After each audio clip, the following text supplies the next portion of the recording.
What's going on, guys? It's been a long time since I've done one of these.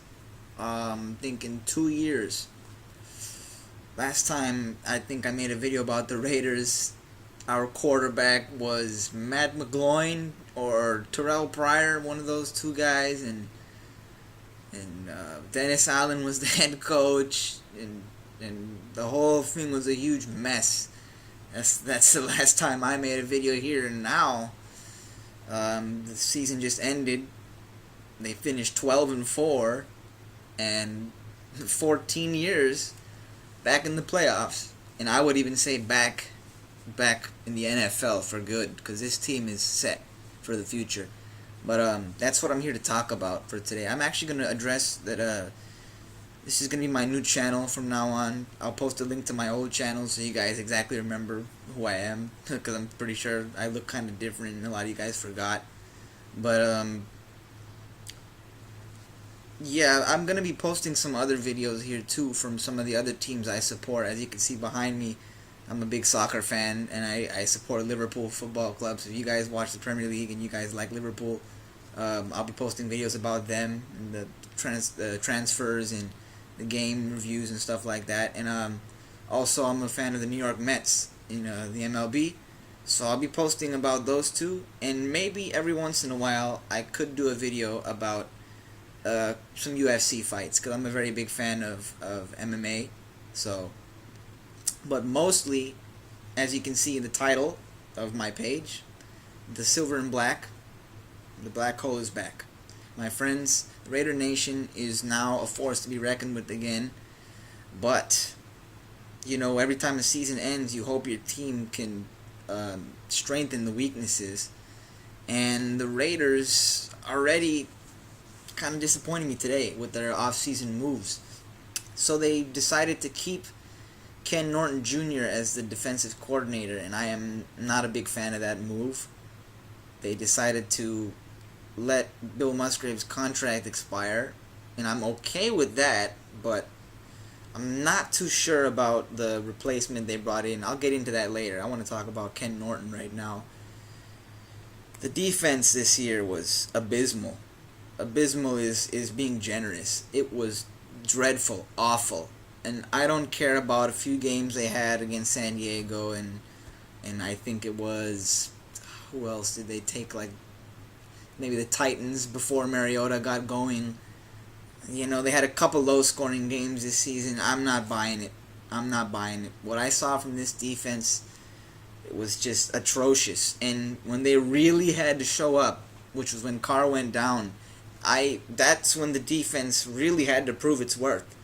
I mean, this is when the defense, Derek Carr is the strength of this team. There's no question about that. But when he went down with that leg injury, I mean, basically every smart Raider fan knew our season was done at that point. But if there was any chance of us going on another run in the postseason, it would depend on our defense. You know, you've seen teams with shitty quarterbacks win Super Bowls, but it's because they have good defenses. I saw people trying to compare Connor Cook to Jim Plunkett and Trent Dilfer. Those guys had some of the best defenses that you could win a Super Bowl with. So you cannot. This defense was just horrible, horrible. And I don't understand why it was so bad when there are players like Khalil Mack, Bruce Irvin, Reggie Nelson, David Amerson. These are just good players. These are good players. Even the Dan Williams is a good player. I mean, didn't have a good season, but I mean, you can say about a lot of the guys on the defense. I mean, they didn't have a good season. So Sean Smith was supposed to be a good signing. It's a horrible season for him. Just, you know, the defense should be playing better than this. The talent level on the defense is nowhere near as bad as the performance has been from the defense. So I'm really disappointed in why they brought back Ken Norton Jr. It's his, I believe this will be his third season with us. So, I mean, I haven't seen any improvement from the defense at all from his time here. So, that's me. I don't know if you guys have seen any little improvement with the defense. I really haven't. Like nothing at all, really. I mean, any little flashes of brilliance you see from the defense, it's the players doing it themselves. I mean, Khalil Mack is a one of this is I think he's the second best defensive player in the game after Von Miller right now, in my opinion.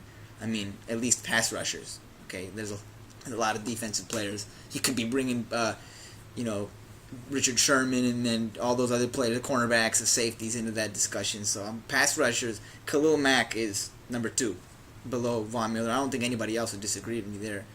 And so Khalil Mack, when he comes out of nowhere with these fourth quarter sacks and strips, that isn't Ken Norton doing that. That's Khalil Mack doing that because he's a goddamn good football player.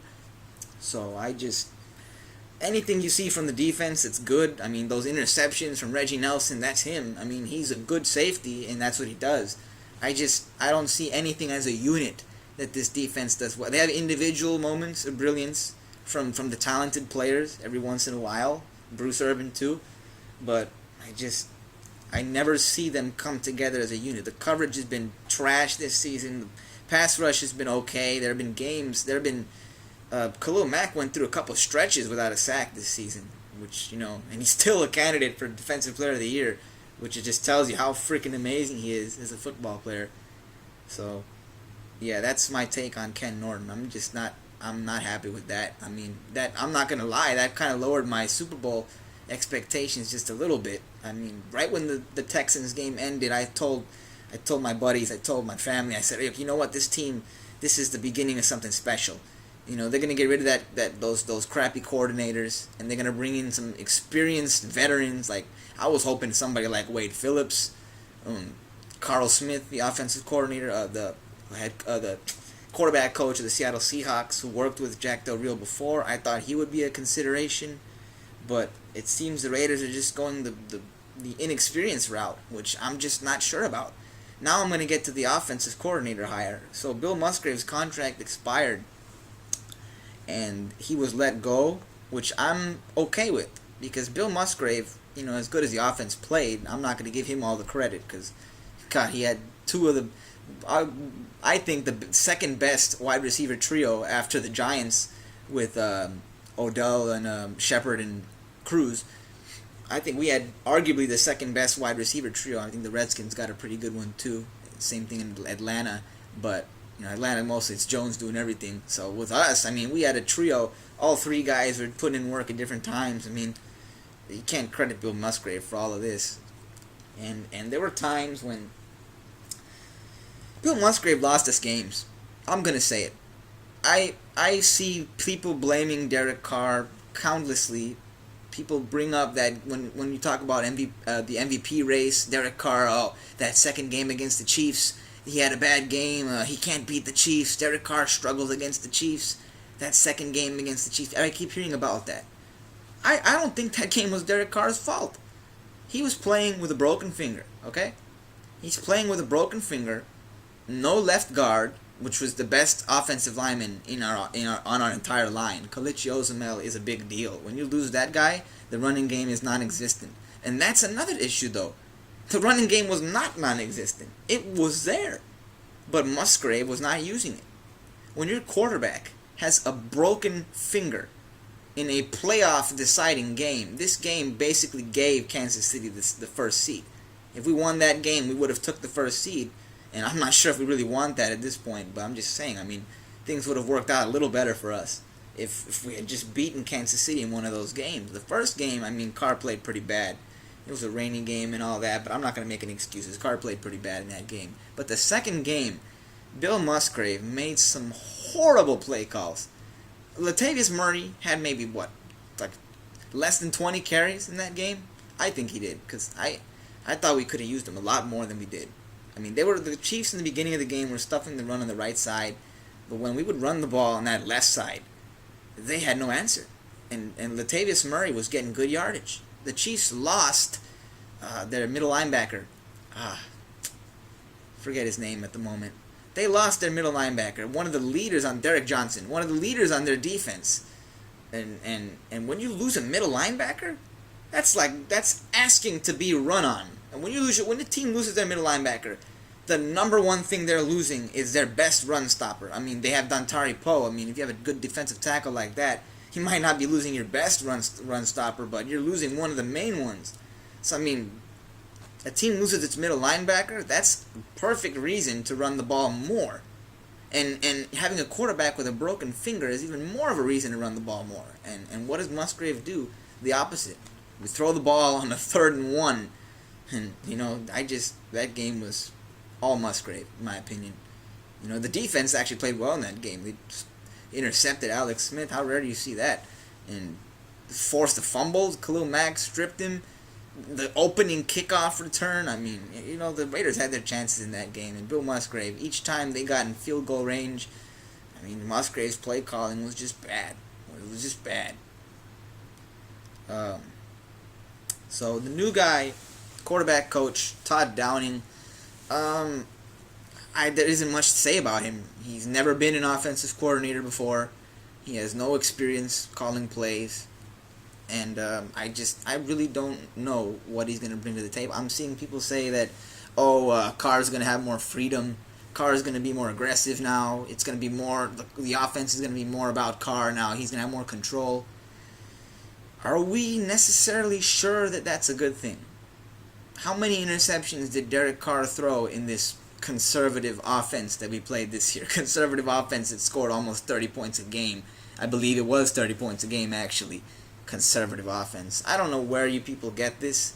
I actually thought at times that Musgrave was not being conservative enough. This guy, if you calling a pass play on 3rd and 1 conservative, I wonder what you call aggressive, really. Calling a running play on 4th and 15, is that aggressive? Just dumb play calling? Because I don't know. Musgrave was aggressive to me many times this year, and in my opinion, he was aggressive at the wrong times. So this is something I worry even more now in the new coach, because he has no offensive coordinating experience. And let's say he does give Carr more freedom. Carr threw 6 picks this year. I don't want to see that number go up, and I'm pretty sure Raider fans don't either. So, honestly, in my opinion, I would have preferred to keep Musgrave instead of just promoting a rookie coach. But you never know. This guy could, it could work out. It could be a disaster. I'm not a big fan of the hire, but I'm not going to highly criticize it. So that's pretty much all I have to say. So the rest of the offseason will play out itself. I'll be back to make some videos about free agency, the draft, things like that. And pretty much it. Really good season from the Raiders. Outstanding season. Some really memorable moments. It just feels great for football to be fun to watch again. So, I hope you guys are all feeling good about that too. Next year should be good, even though we're going to have a bad defense again, most likely. I still think the offense is good enough to get us in the playoffs without a doubt. And, alright, Raider Nation. Let me know what you think. Comment in the video. Subscribe. Peace.